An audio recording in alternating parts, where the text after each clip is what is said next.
En 1961, activistas de los derechos civiles en los Estados Unidos comenzaron una serie de lo que se llamaron Freedom Rides.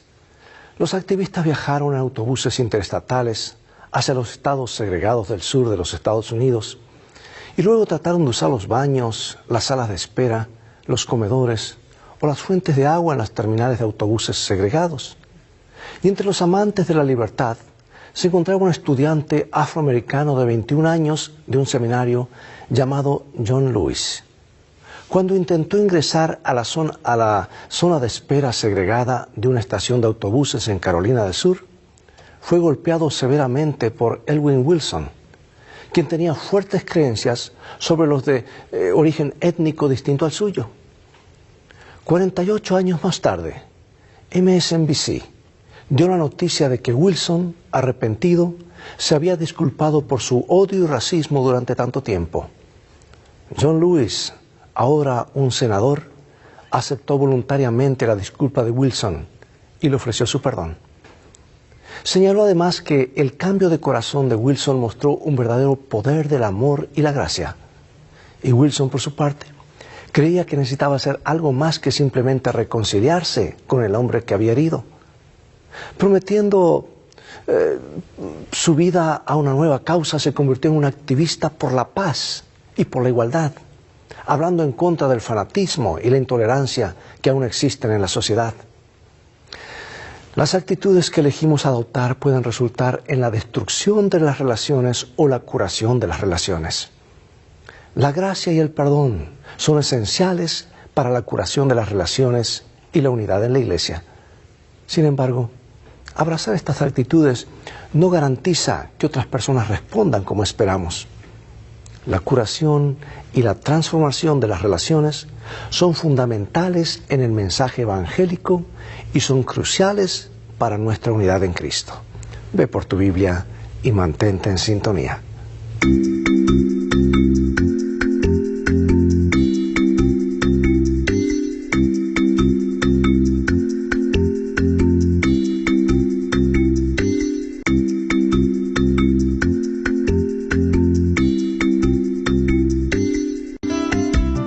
Lecciones de Vida, un estudio semanal de las lecciones de la Escuela Sabática.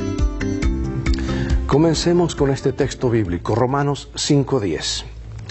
Porque si siendo enemigos fuimos reconciliados con Dios por la muerte de su Hijo, mucho más estando reconciliados seremos salvos por su vida. Como hemos visto, incluso después de Pentecostés, las relaciones entre los creyentes a veces eran tensas. El Nuevo Testamento registra repetidos ejemplos de la forma en que los líderes de la Iglesia y los miembros individuales lidiaban con tales desafíos. Estos principios son extremadamente valiosos para la Iglesia de hoy, porque revelan los resultados positivos que pueden surgir cuando utilizamos los principios bíblicos para enfrentar los conflictos y preservar nuestra unidad en Cristo. En la lección de hoy nos enfocaremos en las relaciones restauradas y en cómo las relaciones humanas impactan nuestra unidad en Cristo.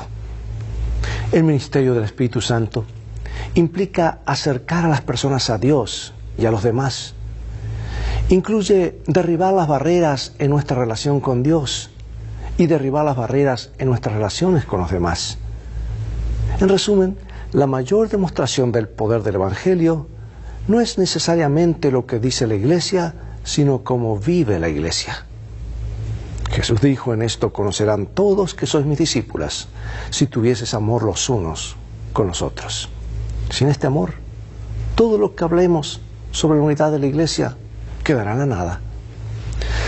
Bueno, Pablo y Bernabé trabajaron juntos para testificar de Jesús, pero tenían un desacuerdo sobre si podían confiar en alguien tan temeroso como Juan Marcos. Los peligros potenciales de predicar el Evangelio hicieron que Juan Marcos en un momento abandonara a Pablo y Bernabé y regresara a casa.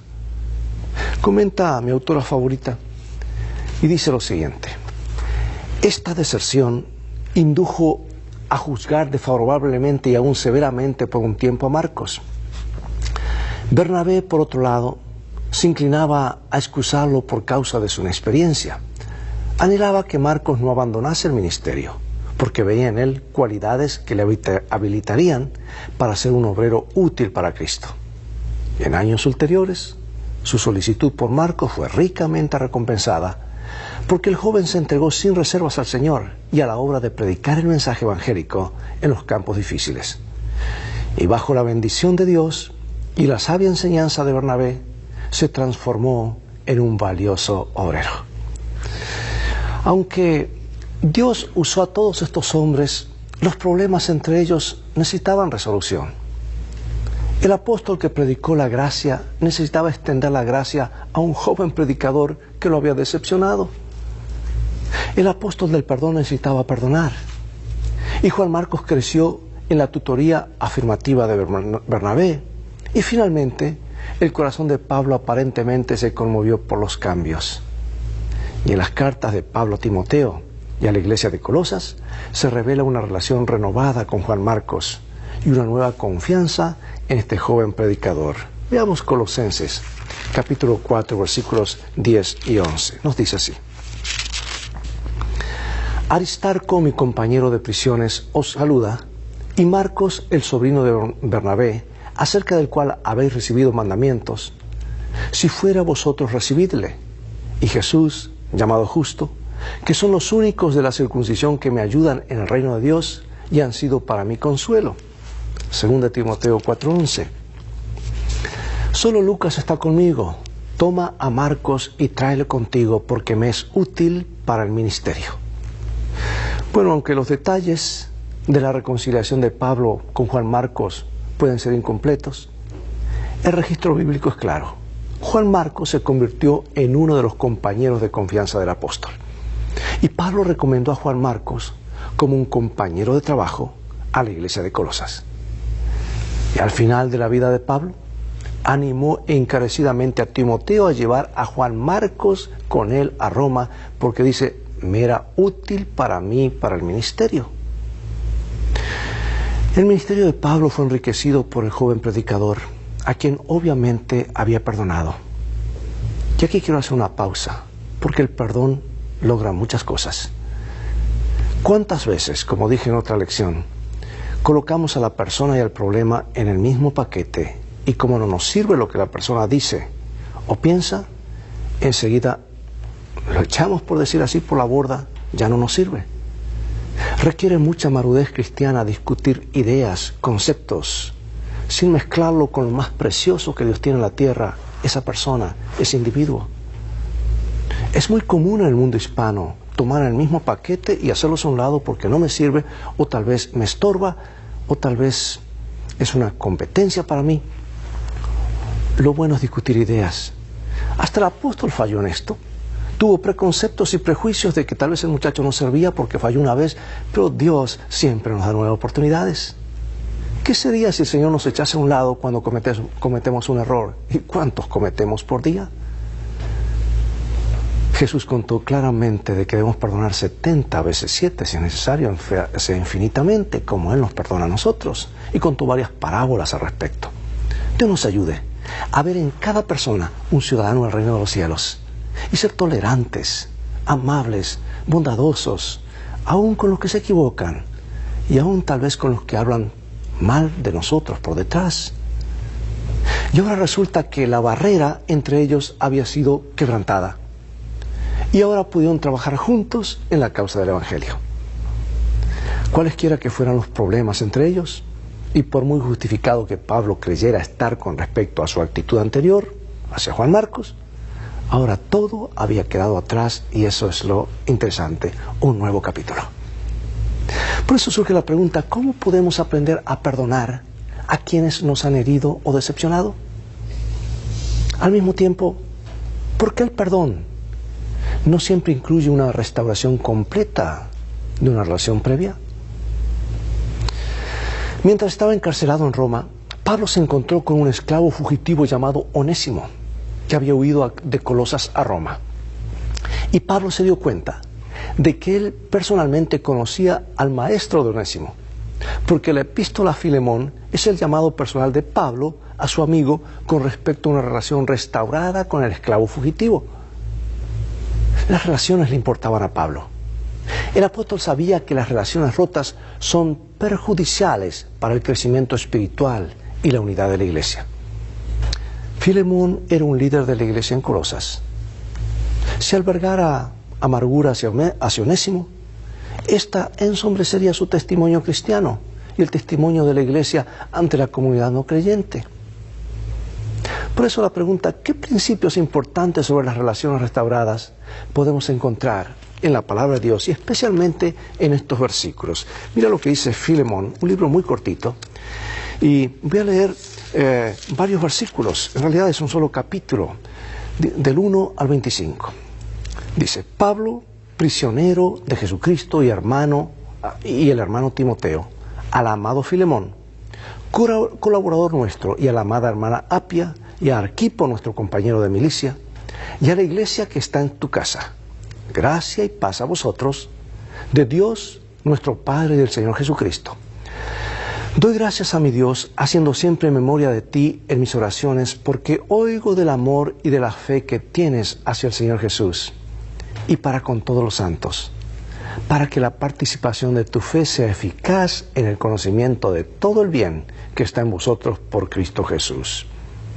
Te ruego por mi hijo Onésimo, a quien engendré en mis prisiones, el cual en otro tiempo te fue inútil, pero ahora a ti y a mí nos es útil, el cual vuelvo a enviarte. Tú pues recíbele como a mí mismo, porque quizá para esto se apartó de ti por algún tiempo, para que le recibieses para siempre. No ya como esclavo, sino como más que esclavo, como hermano amado, mayormente para mí, pero cuanto más para ti, tanto en la carne como en el Señor. Así que si me tienes por compañero, recíbele como a mí mismo. Y si en algo te dañó o te debe, ponlo a mi cuenta. Bueno, esto, amigos, a primera vista es algo sorprendente que Pablo no hablara más enérgicamente contra los males de la esclavitud. Pero la estrategia de Pablo fue mucho más efectiva. El Evangelio idealmente rompe todas las distinciones de clase. Y aquí el apóstol envió a Onésimo a Filemón de regreso, ya no como un esclavo, sino como su hijo en Jesús y como el hermano amado de Filemón en el Señor. Una relación restaurada. Pablo sabía que los esclavos fugitivos tenían un futuro muy sombrío. No había futuro. Podrían ser detenidos en cualquier momento. Estaban condenados a una vida de indigencia y pobreza. Pero ahora, como hermano de Filemón en Cristo y trabajador voluntario, Onésimo podría tener un futuro mejor, un brillante futuro. Su comida, alojamiento y trabajo podrían estar seguros bajo Filemón. La restauración de una relación rota podría marcar una diferencia dramática en tu vida. Se convirtió en un hermano fiel y amado y colaborador en el Evangelio con Pablo, y muchas personas les puede ocurrir lo mismo en nuestras relaciones con ellos. Pablo fue tan ferviente, tan firme en su deseo de reconciliación entre ellos, que estuvo dispuesto a pagar de su bolsillo cualquier problema financiero que pudiera surgir de lo que sucedió entre los dos creyentes en Jesús. Bueno, como vimos en una lección anterior, la iglesia de Corinto tuvo profundos problemas. Y veamos qué principios describe Pablo en 1 Corintios 3, 1 y 2. Y en Corintios 10, para la sanidad y restauración que son tan vitales en la unidad de la iglesia. Vayamos a 1 Corintios, en primer lugar, 3, 5 al 11. ¿Qué pues es Pablo y qué es Apolos? Servidores por medio de los cuales habéis creído. Y eso según lo que a cada uno concedió el Señor. Yo planté, Apolos regó, pero el crecimiento lo ha dado Dios. Así que ni el que planta es algo, ni el que riega, sino Dios que da el crecimiento. Conforme a la gracia de Dios que me ha sido dada, yo como perito arquitecto puse el fundamento y otro edifica encima, pero cada uno mire cómo sobreedifica.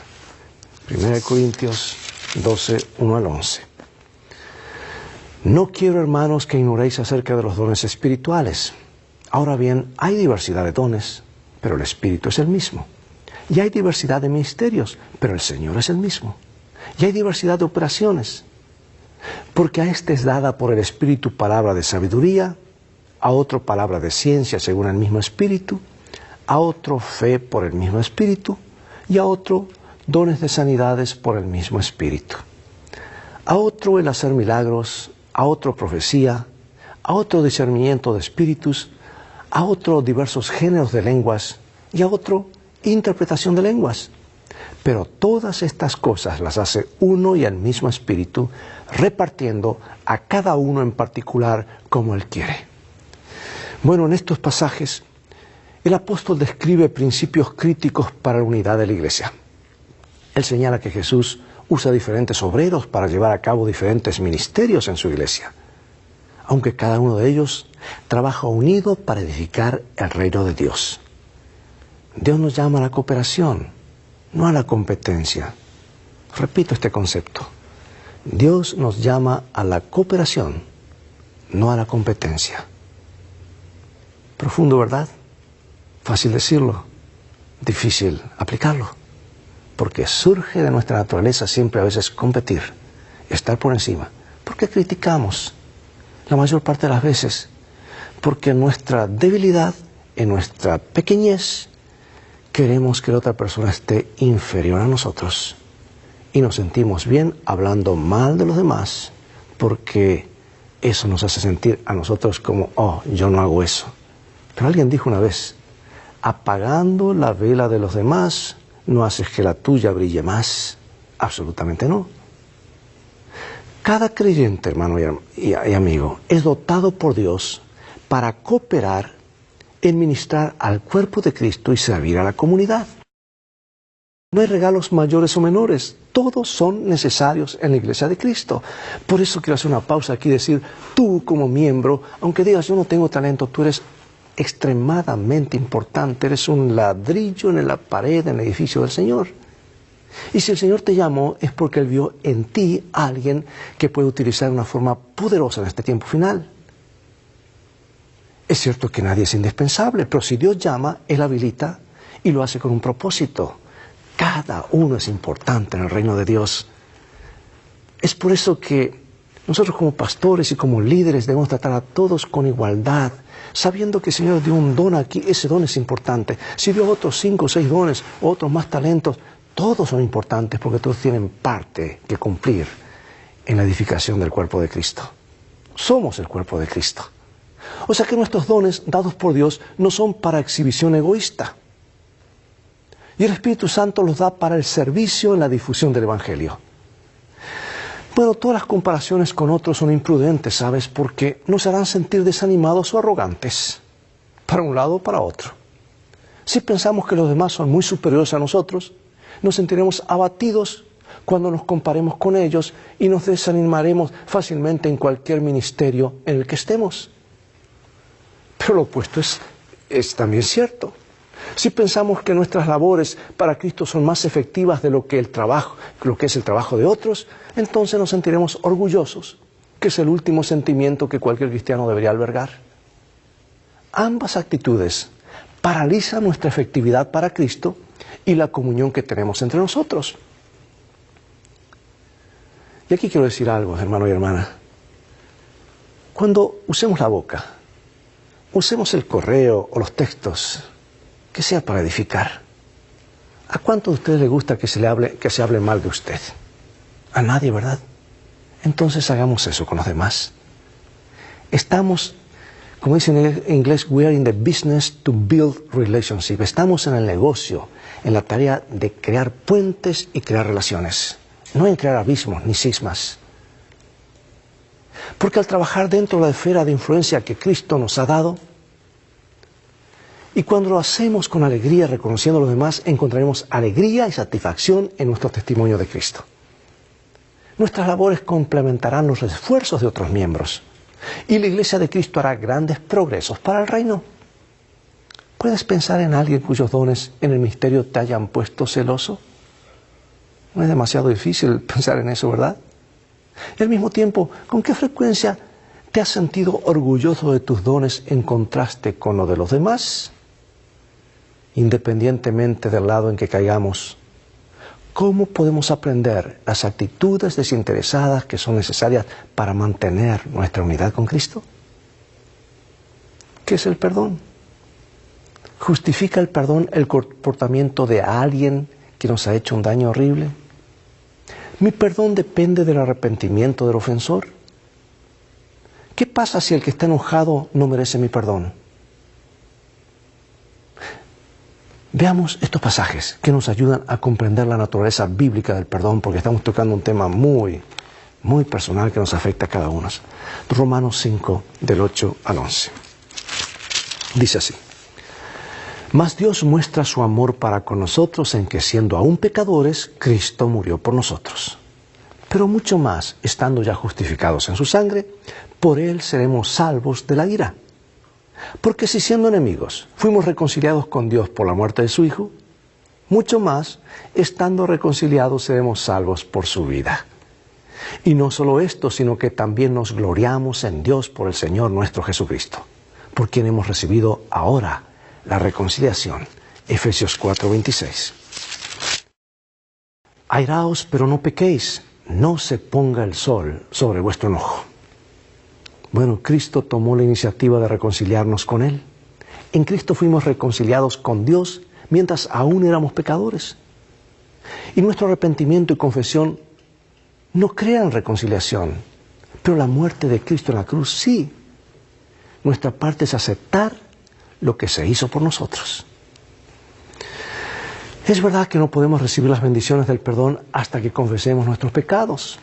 Esto no significa que nuestra confesión crea el perdón en el corazón de Dios, no. El perdón estaba en su corazón todo el tiempo. La confesión, en cambio, nos permite recibirlo. La confesión entonces es de vital importancia, no porque cambie la actitud de Dios hacia nosotros, sino porque cambia nuestra actitud hacia Él. Y cuando nos sometemos al poder de la convicción del Espíritu Santo, para arrepentirnos y confesar nuestro pecado, somos cambiados. Comienza una transformación. El perdón también es tan crucial para nuestro propio bienestar espiritual.